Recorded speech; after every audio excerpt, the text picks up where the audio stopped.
ونستعينه ونستهديه ونؤمن به ونتوكل عليه ونعوذ بالله من شرور أنفسنا وسيئات أعمالنا من يهده الله فلا مضل له ومن يضلل فلا هادي له أشهد أن لا إله إلا الله وحده رب لا شريك له وأن محمدا عبده ورسوله اللهم صل على محمد وعلى آله وصحبه ومن استنى بسنته إلى يوم الدين أما بعد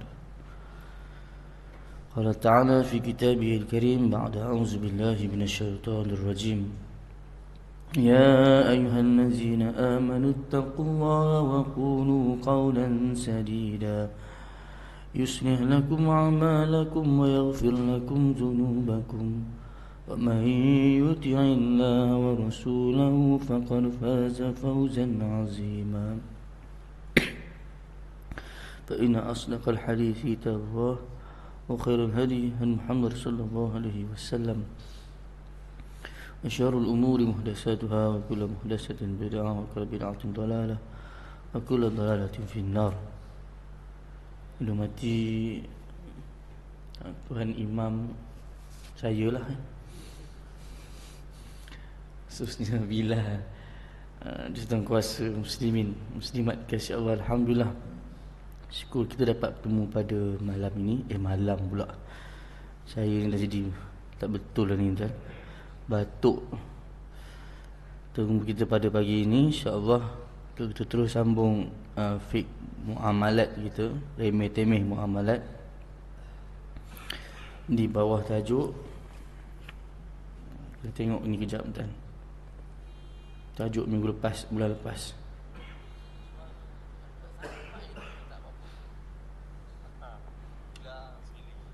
Padahal tak nak jadi tak tadi kalau ikutkan. Jadi dah. Sampai tak aku try. Dah aku ambil anak komik. Sampai dah try buat kan. Ada ayat fajar. Boleh terjemah. Saya pun tak tahu. Macam tak buka kitab je. Kena ada yang lebih spesifik, khususkan. Yelah kalau diurus harta orang tu orang tak ada. Okey, tanya bab wakalah tanya.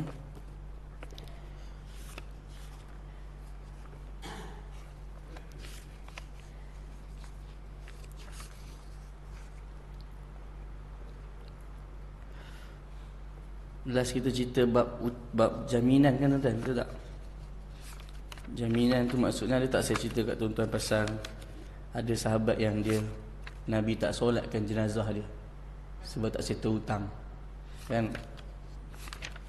Okey, tu dah settle lah tu maksudnya. Jadi kalau dah settle jaminan, kita masuk bab 26, riba tuan. Soalan 205. Selalu kita dengar tentang riba, jahat sangat ke riba ni? Dia tanya jahat sangat ke tidak. Termasuk dalam a'zamuhun ijtanimus sab'ul mubiqat, jauhlah kamu 7 perkara yang mencelakakan. Ada satu lagi tis'un a'zamuhun, ada satu lagi 9 dosa yang besar. Maknanya tadi 7 sebut juga, 9 pun ada sebut juga. Dalam 7 dengan 9 ni, dua-dua ada sebut akilu riba, maka harta riba. Kalau nak tahu pasal jahat tak jahat tuan, tengok Quran, tengok hadis gambarkan apa pasal riba. Riba bermakna tambahan, jahat atau tidak tengok. Sebab ada orang rasa macam bila buat riba ni, alah ustaz, pinjam 10,000, pulang balik 11,000, 1,000 je pulang lebih, saya untung banyak lagi. Boleh kot? Macam mana tuan? Ada orang dia pinjam RM10, lebihkan RM15, maksudnya lebih RM5. Tak masalah lah Ustaz, RM5 je. Betul tak? Maksudnya rasa macam tak ada apa-apa pun buat lebihan macam tu. Tapi dalam Quran dan Sunnah, riba diharamkan secara pasti. Firman Allah Ta'ala, wa ahallallahu al-bay' wa harrama riba. Ayat ni, kenapa orang tanya, kenapa Allah Ta'ala halalkan jual beli dan haramkan riba? Sebab ayat sebelum tu, zalika bi annahum qalu innamal bai'u mislur riba. Mereka kata jual beli ni sama je macam riba. Sebab bila air ni harganya asalnya modal 70 sen, jual RM1.50, tu kan riba, ada lebih. Sama lah macam saya bagi pinjam ke orang RM10,000, pulang RM11,000. Lebih tu sama je, untung saya. Sama ke tidak tuan-tuan? Tak sama. Tak sama. Sebab 70 sen nak jual RM1.50, ada tak yang menyebabkan dia boleh jadi 80 sen lagi tu tambahan? Ada. Kat mana? Sewa kedai, tempat letak barang ni, penat orang yang menjaga ni, urusan dia, lori yang angkat apa semua. Betul, ada macam-macam yang menyebabkan layak untuk untung RM1.50, tak apa. Tapi orang yang bagi pinjam RM10,000, dia tidur je. Dia tidur, esok pagi kata kawan dia dah masuk dah duit. Berapa? 11. RM1,000 tu apa usaha dia? Betul? Hanya tidur je tuan-tuan. Okey. Nabi SAW sendiri melarang riba. Antaranya riwayat Muslim, Nabi perintahkan umat ni jauhi 7 perkara. Istanibus sab'ul mubiqat ni sebut tadi. Ya, as-sirh wa syirk billah, qatlun nafsi haramallahu illa bil haq, bunuh orang, firar min az-zahf, lari daripada medan perang, akilu mal yatim, makan harta riba, harta anak yatim. Okey. Nabi SAW melaknat orang yang makan riba. Bukan setakat itu, orang yang jadi saksi kontrak riba pun termasuk juga. Maksudnya kerani pun dalam bank konvensional pun termasuk juga kena laknat. Dalam hadis tuan ada, ada hadis tu. Kita pun dah rasa macam orang yang buat makan riba je kena. Rupanya tuan-tuan, orang yang tulis pun termasuk juga dalam laknat. Kalau begitulah yang tertera dalam Quran, maka dah tentu kita tak boleh kata riba itu halal ataupun harus. Dalam hadis pula ada disebut juga riba ni dosa yang paling rendah. Okey, dia punya level yang rendah sekali, umpama berzina dengan ibu sendiri. Tuan-tuan, berat tuan-tuan. Dengar bunyi tu macam berat. Okey. Kenapa gambaran dia begitu? Ada satu ulama di Dubai, dia buat tesis pasal hadis ni. Kenapa dikatakan macam berzina dengan ibu? Kalau yang buat tu laki, dia berzina dengan ibu. Kalau yang buat tu perempuan, berzina dengan bapa. Kenapa? Sebab duit tak boleh lahirkan duit. Dia mesti ada kerja untuk datangkan duit. Riba, dia macam duit, beranakkan duit. Jadi kalau berzina dengan ibu, apa hasilnya? Betul? Dia datang daripada orang yang sama. Okey tuan-tuan. Pening tuan-tuan, memang pening. Saya pergi kat satu tempat pemulihan dulu. Saya imam muda dulu kan, dapat pergi tempat-tempat macam ni. Ada satu tempat orang perempuan, budak perempuan dikumpulkan beramai-ramai. Umur sekitar 12 tahun, 13 tahun kot. Memang baru umur betul lah, 12 tahun. Tuan-tuan bayangkan ada satu budak ni belasan tahun tu budak ni, dia pegang dalam ramai-ramai semua yang kumpul tu, seorang je yang pegang budak. Pegang baby tuan-tuan. Bila tanya, memanglah dia pun jawablah pasal orang dah tanya, siapa budak ni? Dia kata dia yang lahirkan budak tu. Siapa bapa budak ni? Dia tak nak jawab. Tapi dia nak sebut bapa baby tu binatang. Terkejut saya tu. Siapa? Bapa baby tu. Bapa dia tuan-tuan. Habis nak panggil apa budak tu? Budak perempuan tu ada baby. Baby tu anak dia. Tapi anak tu datang daripada bapa dia. Okey, sekarang budak tu pangkat apa dengan dia sekarang ni? Kalau dah anak bapa dia, adik-beradik dia lah. Tapi kalau adik-beradik dia, dia tu lahirkan adik-beradik dia macam tu.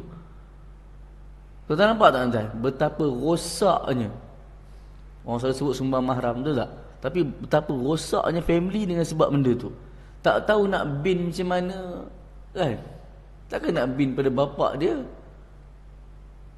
kan? Takkan dia, baby tu dengan dia sama binti. Betul? Macam itulah riba tuan-tuan, merosakkan ekonomi masyarakat tuan-tuan. 206. Orang kata banyak amalan hutang sekarang ni bersekut paut dengan riba. Okey. Kita belah bincang persoalan hutang belakang ni. Cuma bagaimana riba boleh berlaku? Kita dapat faham riba ni datang daripada lebihan tadilah. Cuma kalau orang tanya tuan-tuan, habis ustaz kita duduk sembang bab ni, takkan tak boleh langsung bagi pinjam 1,000 lebihkan Apa pinjam 10,000 nak dapat 11,000? Jawapannya mudah ya tuan-tuan. Tip dia, orang yang berhutang tu faham sendiri. Bila bayar hutang lebih. Okey, tuan-tuan faham tak faham ni? Pinjam 10,000. Lepas tu kita cakap apa? Pulang 10,000. Okey? Tapi orang yang berhutang ni dia sendiri faham. Fa inna khiyaran nasi ahsanuhum qada'an. Maka sebaik-baik manusia ialah dia lebih baik ketika dia melunaskan hutang. Maksudnya apa tuan-tuan? Nabi ajar tak jadi riba. Sebab tak disyaratkan dari awal. Pinjam 10,000, pulang 10,000. Tapi kita ni tuan-tuan, orang yang berhutang tahu. Tahu apa? Tahu nak lebihkan. Masa masuk line account tu kita masuk sebelah. Dia telefon. Dia telefon, dia tahu. Dah masuk dah tahu 10,000. Okey. Bila kawan tu tengok dalam ni, ni sebelah ni, telefon balik. Pinjam 10 kan? Masuk 11 ni. Tak apa, ambil je 1,000 tu. Riba tuan-tuan? Time tu dah tak riba. Nampak macam sama tak? Kalau set dari awal. Sama je, duit 1,000 lebih, betul tak? Tapi tuan-tuan, yang buat sendiri, yang lebihkan sendiri, tak dosa, bahkan sunnah. Yang minta dari awal lebih, riba, neraka. Boleh faham tak? Habis, macam mana tuan-tuan nak buat macam ni? Tuan-tuan boleh tak buat macam ni? Hello, hutang 10,000, pulang 10,000 tau. Tapi jangan lupa baca hadis tu, boleh tak? Boleh ke tuan? Pulang 10,000, tapi ingat tak ustaz cerita hari tu dalam ceramah? Dia siap seguna nama ustaz lagi. Boleh tak? Itu pun sama dah ada niat nak minta lebih. Jadi siapa yang kena belajar benda ni, tengok dia tuan-tuan, dia sebut ya, insya-Allah kalau masa kita berhutang, kita bayar lebih, orang lain pun akan bayar lebih. Dekat kita panggil apa konsep? Common sense. Okey. Common sense tuan-tuan. Anak-anak muda hari ni terus orang belajar tuan-tuan common sense ni. Apa maksud common sense? Benda biasa. Orang tolong kita, betul tak? Kita tahu nak balas budi. Tak minta, tapi kita tahu sendiri. Tuan-tuan kena ajar anak-anak ni, orang muda hari ni. Naik kereta tumpang orang, betul? Bila sampai dekat stesen minyak, nak buat tidur ke? Saya tanya tuan-tuan. Kena ajar anak muda hari ni. Tumpang kereta orang, sampai kat stesen minyak, orang tu minta ke duit? Orang tu tak minta, tapi kita buat apa? Hulurlah RM10. Betul? Sampai dekat tol. Ni pakai kad aku. Tak apa dia kata. Tak apa, pakai kad aku. Dia pun ambil kad dia. Baki kurang. Nah, ambil balik. Kalau nak bagi pun biar dia ikhlas. Kan? Orang tak tahu, lupa nak top up. Janji ada usaha lah. Kalau nak tu lambat pula Haji gelak. Kan? Saya dah beritahu tuan-tuan. Tu, common sense tu. Jangan lupa orang dah tolong. Memang dia tak minta, tapi kita ajar diri kita, ajar anak muda hari ni, dah naik kereta orang, tumpang, reti-reti lah sikit, ulur. Sebab kalau dengan orang lain pun dia akan bayar, betul tak? Tapi dah tentu bayar dengan orang lain lagi banyak. Dengan orang ni bagi dia apa, tahu tak? Bagi dia rasa, kadang-kadang dia pun rasa macam, kita buat kereta kan, dia nak ulur kan, dia tu ambil je lah. Betul? Dia pun seronok, kita pun seronok nak bagi tumpangkan dia lagi. Okey? Sebenarnya riba satu dosa besar. Cuma kita rasa kecil atau tak rasa dia dosa sebab kejahilan. Tuan-tuan, pedih ke ayat ni? Kataan dia. Saya biasa dengar tuan-tuan, kalau sebut bab kejahilan je, ada orang tu pakcik tu sanggup bangun tanya kuliah. Ustaz, jangan cakap kami jahil, dia kata. Saya tak kata kat kita semua. Kita kata kita ni bab riba ni bukan pasal kita jahil macam mana. Cuma pasal kita rasa macam orang lain buat. Orang lain buat je. Betul tak? Saya selalu pergi tuan-tuan, kalau orang panggil, ada company besar tuan-tuan. Tuan-tuan tahu company besar ni, tapi tak payah sebut. Dia panggil pasal apa? Ustaz, tolong jap bagi tazkirah sikit dekat dia orang ni. Kenapa? Setiap tahun ada short RM1 juta. Apa dia? Barang-barang kecil orang ambil daripada kilang. Tuan-tuan faham kan? Ni kilang ni. Ada Swissnya, ada skrunya, ada ni. Tapi short 1 juta ringgit. Banyak tak tuan-tuan 1 juta? 1 juta boleh buat surau tak tuan-tuan? Surau? Boleh saya rasa 1 juta. Surau 1 juta dekat Aman Perdana. Cantik besar. 2 tingkat pun boleh. Rumah 200,000 pun dah besar tuan-tuan. Ni surau 1 juta. Dia kata short 1 juta. Kenapa orang ambil skru? Ambil barang spare part, masuk dalam beg, bawa balik keluar. Tanya kenapa buat macam tu? Orang lain buat. Nampak tak? Nampak tuan-tuan? Dia cakap sebab orang lain buat. Alah tak luar lah. Tak luar apa kau dah setahun 1 juta? Dia kata alhamdulillah Ustaz, lepas Ustaz dah buat tazkirah hari tu, dah kurang dah. Berapa? 0,5 juta. Banyak boleh jimat tu, 500,000. Rupanya orang ni nak kena diingatkan juga. Saya ingatkan macam mana? Senang je tuan-tuan. Saya kata apa? Tuan-tuan bayangkan tuan-tuan pergi ambil barang-barang tu. Tengah ambil spare part. Rupanya itu hari last tuan-tuan ambil spare part tu. Tuan-tuan faham tak maksud saya apa tuan-tuan? Apa maksudnya? Kena buang kerja ke? Bukan. Apa dia? Mati saya kata. Hari ambil spare part tu, hari tu last. Orang ambil beg kita, buka-buka, ada spare part tuan-tuan. Diorang ramai tunduk. Tunduk je. Yang tua, yang muda, semua. Tak? Mana boleh? Cakap tak luar. Kalau seorang buat, tak, memang tak luar. Tapi kalau semua pakat buat, kata sebab apa? Sebab barang tu banyak. Okey. Ya. Ni, kalau nak sebut pasal orang lain buat, apa semua, kalau nak ikutkan dosanya, kata Imam Malik, lam ajidu syai'an akbaru dhanban fi kitabillah wa sunnati Rasulillah. Imam Malik kata aku tak pernah jumpa dalam Quran dan hadis ada gambaran dosa yang lebih teruk daripada riba. Apa dia? Quran, ya ayyuhallazina amanu taqullaha wa dharu ma baqiya minar riba in kuntum mu'minin. Hei orang beriman. Dia kata bertakwalah pada Allah wa dharu ma baqiya minar riba, dan tinggalkan saki-baki riba. Ni kenapa ni? Sebab diorang zaman jahiliah buat pinjaman. Okey? Jadi bila turun ayat ni, istilah pasal salahnya riba, ayat Quran ni beritahu ambil duit pokok je. Okey? Ambil duit yang bagi pinjam ke orang je. Walaupun hari tu dah berurusan dengan cara minta lebih, tapi bila dah turun ayat ni, wa dharu ma baqiya minar riba, maksudnya ambil duit yang asal saja, duit hutang tu. Yang lebih jangan ambil. Fa illam taf'alu, kamu tak nak buat, nak ambil juga, fa'dhanu biharbin minallahi wa rasulih, maka Allah isytiharkan perang. Harbin tuan-tuan, diisytiharkan perang minallahi wa rasulih, dengan Allah dan Rasul.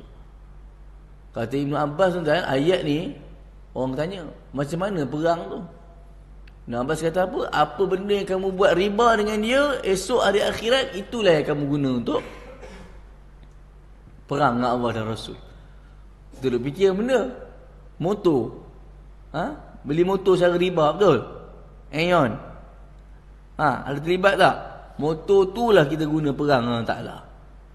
Rumah secara riba, konvensional. Rumah tu lah buat perang dengan Ta'ala. Duduklah. Tuan-tuan, nak guna rumah kita, Allah hantar angin sejak tuan-tuan, boleh cabut pokok, boleh cabut atap. Biasa kita dengar kan cerita. Apatah lagi kalau orang nak hantar benda yang lebih besar lagi, puting beliung dan sebagainya. Isytihar perang ni juga, saya dah dengar satu ustaz saya tu, dia kata apa, kadang-kadang Allah tak hantar, dia kata apa, mana Allah punya tentera, ada. Cakap macam tu tuan-tuan. Aku baru lepas buat riba ni, dia kata. Tengok sikit mana perangnya. Sedap cakap tuan-tuan. Contohlah tuan-tuan, boleh je jadi dalam bentuk apa? Kalau contohlah kita berhutang kan, dengan bank dunia contoh. Belakang dia kan kita tahu ada Yahudi dan sebagainya. Memang confirm nak ada bunga lah. Betul? Dah berurusan dengan dia orang macam tu, bayar hutang mesti ada kena ada bunga. Yahudi boleh kata apa? Kita boleh kecilkan bunga tu. Dia tak bukan hilangkan bunga, kita boleh kecilkan bunga, tapi pastikan gerakan Islam lumpuh di tempat kamu. Macam boleh tak jadi contoh tuan-tuan? Boleh jadi tuan-tuan. tentera tu dihantar dalam bentuk begitu. Okey? Nampak macam tak real, tapi tuan-tuan boleh berlaku benda macam tu. Ya. Soalan 207. Sekarang dah ada sistem perbankan Islam, ada riba juga ke? Okey, zaman tahun 60-an, 70-an, negara kita belum ada sistem perbankan Islam, betul? Paling awal siapa? BIMB, Bank Islam Malaysia Berhad. Ini saya conteng kat sini. 13 Mei 1983. Maknanya berapa tahun baru? 63, 73, 83, 93, 2013, 46 tahun baru. Okeylah, 46 tahun. Maksudnya sebelum tahun tu, zaman tuan-tuan lahir lah. Tahun 60, tahun 70, duit simpan kat mana? Memang dah ada BSN, Maybank apa semua. Tapi masa tu tuan-tuan simpan kat mana? 60, 70. Ada orang simpan bawah bantal, betul? Ada yang bawah katil ke, tak tahulah. Kan? Ataupun ustaz, saya tak ada simpan ustaz. Tak ada duit tu, tak ada simpan kata. Sikit je duit. Okey. Masa tu tak apa ke? Tak apalah letak kat tempat tu, pasal tempat, maksud saya tempat yang tak ada pilihan tadi, nak letak kat bank yang ada, bank konvensional. Sebab tak ada pilihan. Okey. Tapi bila dah ada sistem perbankan Islam tahun 83 ke atas, maknanya umat Islam dah tak ada pilihan dah. Apa maksud tak ada pilihan? Maksudnya dia bukan pilihan, tapi satu kewajipan untuk sokong sistem Islam, untuk urusan kewangan dia. Baru ni Imam Muda Hasan ada buat video satu. Tuan tengok tak? Imam Muda Hasan kan kuliah sini, betul tak? Dia ada buat video, dia tanya kat kawan dia, KWSP. Sekarang kan ada bond syariah. Ada syariah kan, KWSP. 9 juta pencarum Melayu, Islam, 1 juta baru pencarum kat syariah. Mana lagi 8 juta? Buat apa 8 juta? Stay lagi dekat ni KWSP ni. Bukan Islam pun dah pergi kat bond syariah tuan, KWSP syariah. Kalau KWSP yang syariah punya tuan, full duit beranak tuan boleh ambil. Siapa masih lagi tak ubah, duduk dekat yang bukan konvensional syariah, yang tak patut syariah ni, dia kena ingat duit beranak dia tuan-tuan, 60% daripada duit beranak dia adalah bukan patut syariah. Sila keluarkan duit tu. Dia tak boleh ambil, anak dia tak boleh, isteri dia tak boleh, orang lain boleh, orang yang bukan dia nafkahi. Sebab duit tu dah jadi duit, nak jadi siapa punya, dia kena pergilah ke jalan ke tandas ke, bukan suruh buang duit dalam tandas. Jadikan benda-benda macam itulah. Sifatnya awam, atau pada setengah mendapat lagi kata benda bagi pada yang bukan dinafkahi, pada adik-beradik dia apa semua. Tapi ada orang tak tahu je, ambil duit keluar pun renovate dapur, betul? Beli kereta Honda City. Betul tak? Suruh tukar. Itu sebab tuan-tuan disebut dalam ni, kewangan Islam kena support. Pertama pasal nak lari pada riba, tak nak terlibat dah dengan riba. Jangan risau, perbankan Islam kalau tuan-tuan kata mahal ke apa semua, tu kita dah bincang dah bab bank itu. Tapi mesti kena lari pada riba. Dua, untuk sokong sistem Islam agar terus maju. Kita dah bincang hari tu kan. Perbankan Islam kita kata kenapa masih lagi mahal ke kecil? Ialah kecil kan. Dia masih kecil, dia bukan untung-untung bilion, ratus, bukan ada aset ratus bilion macam 10 bilion macam Maybank, public. Okey. Baru sekitar berapa kan? Tentang 10 bilion kot baru kot Bank Islam. Okey. Dan sebenarnya menyokong perkara baik adalah kewajipan umat Islam. Ini kan pula nak jaga diri daripada riba. Cuba renangi satu hadis Nabi sallallahu alaihi wasallam. Man habasal inaba ayyamal qitaf. Siapa yang tahan anggur pada hari penuaian, hatta yabi'ahu min yahudi aw nasrani. Dia tahan pasal apa? Sebab dia tunggu bagi orang Yahudi beli, orang Nasrani beli. Aw mimma yattakhidhuhu khamra. Ataupun orang yang nak buat jadi arak. Ada orang tanam anggur. Okey. Tapi hadis ni beritahu siapa yang tahan hari penuaian dia pasal nak tunggu buyer from Yahudi and Nasrani, dan juga orang yang nak buat arak. Faqad taqahhama an-nar ala basirah. maka dia masuk neraka secara terang-terangan. Tak ada selindung punya. Kenapa? Kalau tengok dalam hadis ni, dia beritahu macam kalau ikutkan, dia jual anggur je. Boleh je dia jual dekat siapa-siapa pun. Tuan-tuan tengok ada orang dia jual anggur, ada orang dia beli. Orang yang beli tu buat arak. Dosa tak? Kalau ikutkan tak dosa. Tapi dalam hadis ni nak beritahu yang kalau dia tahan, pasal memang betul-betul nak bagi kat orang yang buat arak tu beli dengan dia, dan dia kenal dah, maka siapa yang tolong ke arah benda tu, walaupun dia tak buat, maka dia dikira tolong je buat maksiat. Ar-ridha bil ma'siyah ma'siyah, ar-ridha bil kufr. Redha dengan maksiat, walaupun tak buat maksiat tu, dia dikira buat maksiat juga. Pasal dia yang menolong ke arah itu. Termasuk dalam dosa besar. Jadi, dia punya terbalik dia tu apa dia? Kita support perbankan Islam, kita dikira juga. Nampak tuan? Kalau tolong buat maksiat, dikira maksiat. Tapi kalau kita tolong buat benda baik tuan, walaupun kita kata bukan kita yang running benda tu apa semua, kita cuma letak je duit kat situ, maka kita dikira juga dapat pahala. Okey tuan-tuan. Islam ni tuan-tuan, buat baik dikira bangun niat tuan-tuan. Niat dapat kan? Niat pun dapat.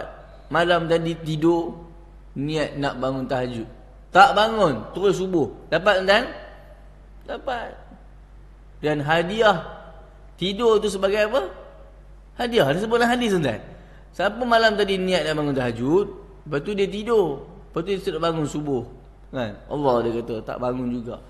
Dah lah dapat pahala tahajud, lepas tu dapat tidur pula. Tidur tu hadiah. Okey. Tapi jangan hari-hari macam tu ya. Faham tak faham tak? Hari-hari kenyang makan pahala niat je.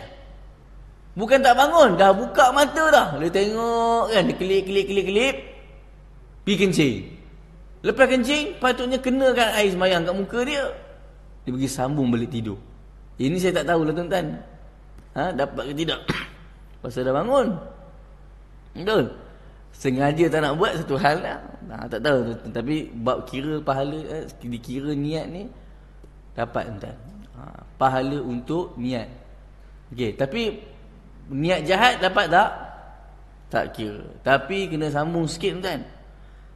Apa dia? Ada orang dia niat nak buat jahat, tapi dia halang buat jahat dengan sebab apa? Ada benda lain.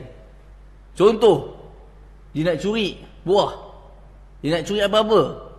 Dia terhalang buat benda tu sebab ada polis. Ada orang nampak. Kira tak? Dia dikira tuan-tuan. Sebab apa? Sebab dia bukan stop sebab diri dia, tapi sebab orang lain. Kalau tak ada orang tu, dia buat tak? Dia tetap akan buat tuan-tuan. Ataupun dia nak buat maksiat, tapi tak tahu, penat ke, tertidur ke. Maknanya kalau tak tidur dia buat tak? Dia buat. Kira juga. Ada satu lagi. Siapa ada niat nak buat jahat kat Masjidil Haram, kat tanah haram. Siapa ada niat nak buat jahat kat tanah haram, walaupun tak buat, dikira juga. Berdasarkan hadis riwayat Ibn Abbas. Okey, nak beritahu kenapa ni? Nak beritahu Islam tu memang dah bagus dah. Dia beritahu kita bab niat ni, buat baik dah dapat. Tapi jangan lupa, kita ni kalau boleh, jangan ada cuba-cuba niat yang bersih jahat. Walaupun ada banyak yang sebut, kata pendapat lebih pada yang maksudnya yang part niat nak buat tapi tak buat dengan sebab datang keimanan pada diri kita, keinsafan. Baguslah macam tu. Tapi kena beritahu juga ke orang-orang yang memang betul-betul ada niat nak buat jahat, tapi dia dihalang oleh polis dan orang luar dan sebagainya. Cakap kat dia, kamu dah kena kira dah. Sebab apa? Supaya dia tinggalkan kejahatan dia. Okey tuan? 208. Macam mana dengan faedah bank? Riba juga tak? Susah nak faham faedah bank ni. Ada yang bagi nama-nama yang macam-macam. Ada yang kata bonus, ada yang kata apa, macam-macam lah tuan-tuan, saya pun tak tahu. Oleh kerana pun para ulama pakar ekonomi Islam sepakat faedah bank riba. Secara logik dan ringkas, bank akan bagi faedah atas simpanan beberapa persen. Buat wadiah kan, dia akan bagi berapa persen. Ingat tak? Saya ingat dulu BSN tuan-tuan. Bila kita pergi dekat bank, ingat tak lagi tuan-tuan? Dulu pakai buku. Bila dia print, bunyi satu office bunyi printer tu. Tit. Ingat tak? Tuan-tuan kerja bank tahulah kot. Masa dia print atas buku tu, tengok kat tepi ada tulis RM1.36. RM2.75. Apa benda tu? Duit faedah. Boleh ke guna? Teringat saya masa tu kat Darul Quran, memang ada duit-duit tu. Kena kira balik. Kira, niatkan keluarkan balik duit tu. Masuk dalam tabung ke apa semua. Kena kira tentang duit tu. Tak boleh ambil. Memang tak boleh ambil. Orang kata apa? Ustaz, kalau kita tak beli barang makan, tak apa kan? Dia kata macam tu. Maksudnya beli apa? Beli top up. Ya Allah. Betul. Kalau macam tu, kita rompak duit bank. Betul tak? Rompak duit, jangan beli barang makan. Beli telefon. Betul? Dia ingat benda kait darah daging, makan je tuan-tuan. Semua pakai, makan, apa-apa kita guna duit haram kan, sama je tuan-tuan. Ya. Okey. Lagi, bank akan kenakan faedah lebih tinggi bagi orang yang berhutang. Maka perbezaan itu adalah milik bank. Ia adalah riba kerana berasaskan produk hutang yang ada faedah. Hutang ialah akad yang bukan bertujuan cari untung. Hutang ni untuk tolong orang saja. Lagi satu, wang tak terhasil daripada wang. Ni kita sebut tadi dah. Wang tak terhasil daripada wang. Dia dihasilkan daripada kerja. Okey. Dalam kerja ada risiko untung rugi. Itu baru betul. Wang yang diberi hutang akan hasilkan wang yang sama dan sedikit lebihan. Ini sama takrif dengan bahawa emas mesti ditukar dengan emas. Jangan ada lebih. Ini panjang perbahasan pasal riba ni. Tapi kita faham kat situ tadilah. Tolong clearkan duit-duit tadi tu. Kalau orang tanya, Ustaz boleh ke masuk tabung masjid? Okey, mungkin tuan akan dengar ada ustaz-ustaz yang berpandangan jangan guna duit haram pada benda-benda yang macam ni. Tapi tandas masjid boleh. Macam tu pula. Kan? Suka hati tuan-tuan. Memang ada setengah sekolah-sekolah dia ambil duit-duit riba, dia tulis situ. Kami menerima duit tidak patuh syariah. Kan? Sebenarnya kena ada pengurusan duit tidak patuh syariah ni. Sebab duit tu ada. Sebab apa? Sebab kita duduk dengan negara, maksudnya dengan majmuk, ada bukan Islam yang runningkan bisnes. Patutnya kita ni dah patut ajar orang, clear kan. Jangan letak dekat arak, jangan letak dekat judi, jangan letak dekat tempat tak patuh syariah. Okey. 209, ada orang berhutang dengan saya, dia selalu belanja saya makan, tak jadi kesalahan ke? Okey. Berhutang tak jadi masalah, belanja orang pun tak ada masalah, cuma kalau tengah berhutang, elok jauhkan diri sementara waktu. Kenapa? Tujuannya supaya orang berhutang tak merasa malu ataupun stres. Kenapa stres pula tertekan? Tuan-tuan bayangkan, kita yang berhutang ni tengah makan kat restoran tu. Tiba-tiba tuan-tuan datang orang yang kita hutang tu. Duduk kat meja kita pula. Order tuan-tuan. Apa tu? Siapa nak pergi bayar? Stres tak tuan-tuan? Aduh, dia kata. Datang pula dia ni. Takkan nak minta suruh dia pergi bayar? Orang yang ni pula dah stres satu kan. Yang ni pula dia kata. Takkan tak faham-faham dia kata. Tuan-tuan, siapa yang ada jadi macam tadi tu, dia pergi cakap takkan tak faham-faham, dia automatik tuan-tuan dah termasuk dalam riba. Kenapa? Sebab dia ambil kesempatan atas orang yang tengah dia berhutang. Berbalik soal belanja makan, nampak gaya macam tak wajar sebab apa? Ada unsur ambil manfaat tuan-tuan. Kalaupun dia tak syaratkan dia nak minta duit lebih pada hari tu, tapi ini dikira ambil manfaat. Riba bukan boleh datang dengan duit lebihan je, ambil manfaat pun sama juga. Tuan-tuan ingat tak masa kat universiti dulu? Pinjam RM10, dia kata kat kawan dia, boleh?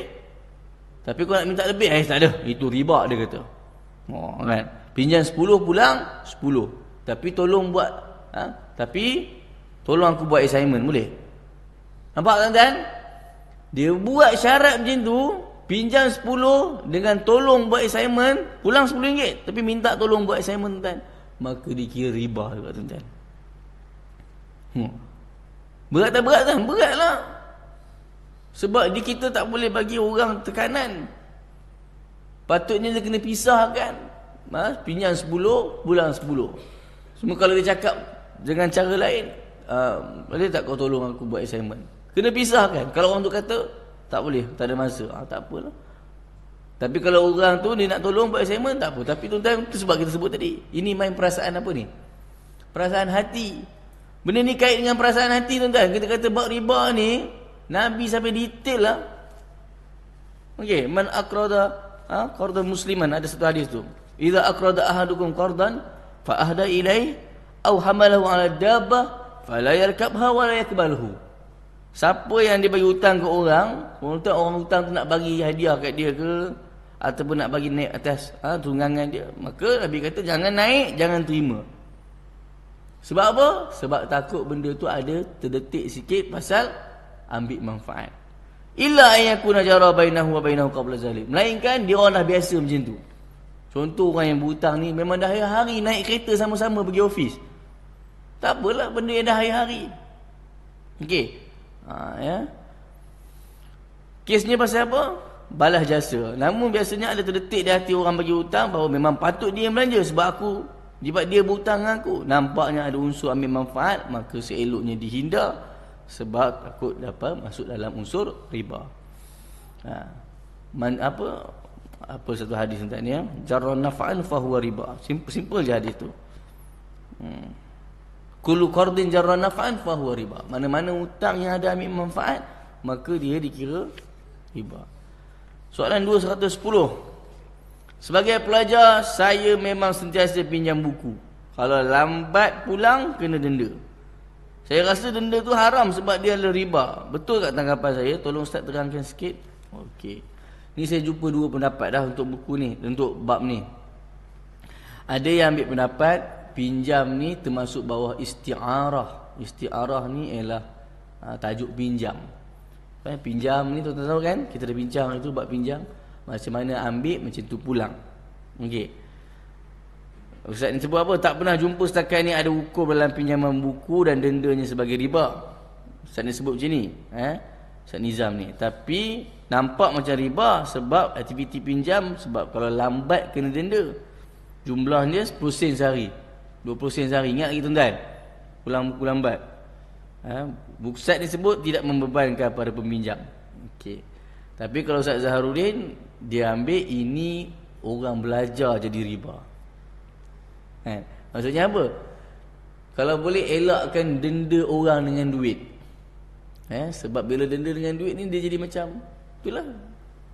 Pinjam, lewat, bayar pakai duit. Walaupun bila bincang balik peringkat lebih tinggi, Majmu' Fiqh kata apa? Kalau orang Islam ni, bila dia dah tahu bank Islam takkan kenakan denda sebab duit, tapi diorang bincang balik, denda juga orang pakai duit sebab orang sayang duit. Supaya orang beringat. Cuma bank tak boleh ambil duit tu.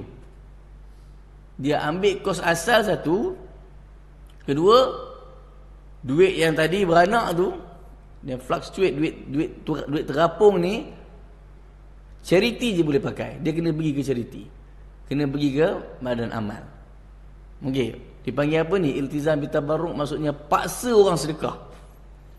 Ambil duit tu, denda dia.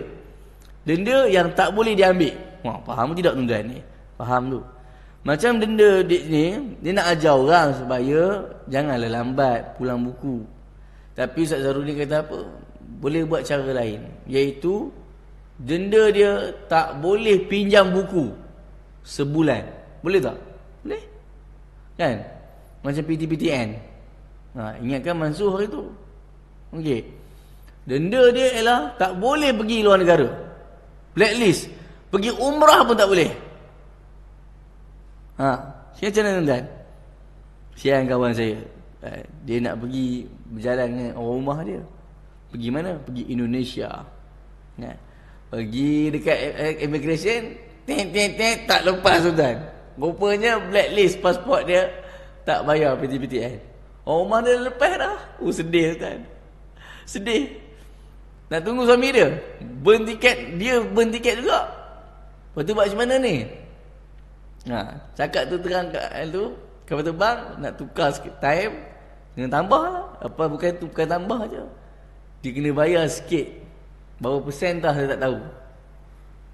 Kena bayar kat PTPTN. PTPTN tak apalah, transfer lah, korek lah semua duit.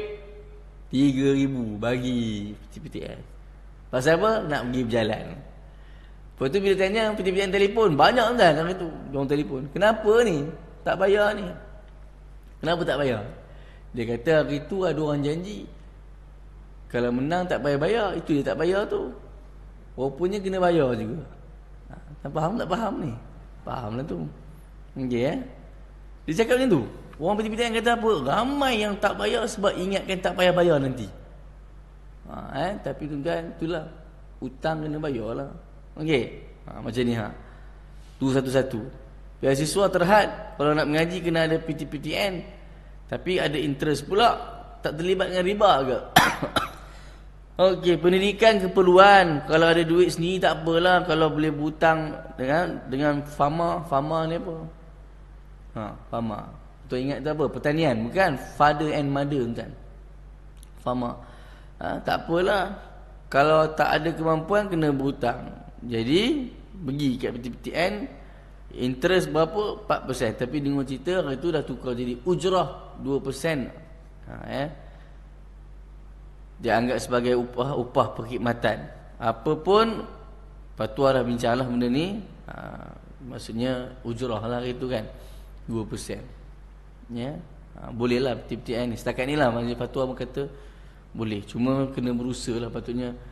Kalau orang tanya apa cara dia nak lansai tak nak bayar, jawapannya kena jadi pelajar cemerlang lah. Skor setiap tahun, setiap sem kena skor lah. Apa dekan dan sebagainya lah. Tapi gitulah tuan-tuan, kita serahkan pada orang yang kuasa ni supaya insya-Allah satu masa nanti belajar ni. Tak tahu tuan-tuan, kat tempat-tempat lain kata ni lah, kat Finland, negara-negara maju semua pendidikan ni percuma sebab dah tentu nak lahirkan orang yang hebat. Tapi budak-budak kita ni satu hal pula. Bila bagi pinjam duit PTPTN tu, dia buat apa? Dia beli iPhone.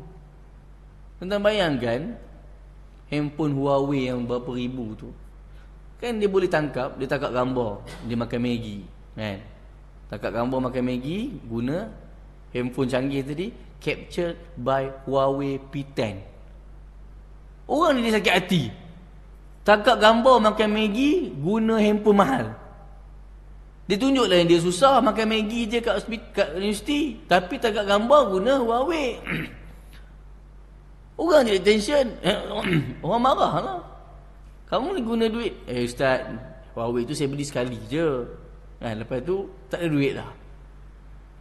Kan? Sama lah ingatkan tuan. Sebab hutang ni kita dah cerita kat belakang. Siapa yang berhutang dengan niat tak nak bayar, maka Allah akan susahkan dia untuk bayar. Tapi kalau siapa yang berhutang dengan niat nak bayar hutang, Allah akan mudahkan dia bayar. Macam mana cara Allah mudahkan? Macam-macam.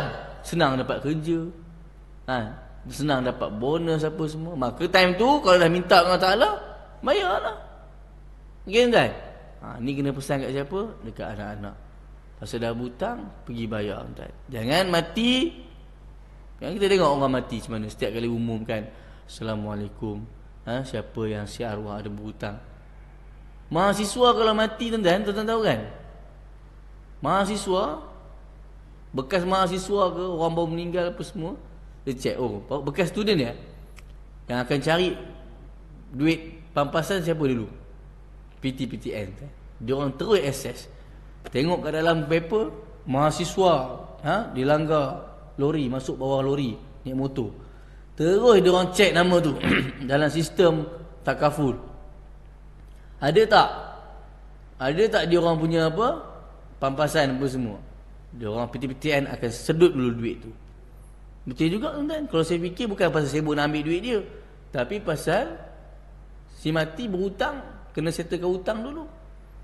Tuan tahu kan, bila mati ni benda pertama kena settle selain daripada urusan jenazah dia, iaitu hutang dulu tuan-tuan. Sebab nafsul mu'minun mu'allaqatun, jiwa orang beriman tergantung tuan-tuan, baina samai wal ard, antara langit dan bumi, hatta yuqdiya anhu, sehinggalah dia tunaikan hutang tu. Habis nak biar tergantung tuan-tuan. Tak nak kita. Betul. Okey. Nanti masuk bab 27. Kita ni habis awal ke ni? Berapa minit dah ni? Pasal macam dah lama pula ceramah ni. Kita start semayang awal tadi. Berapa minit dah?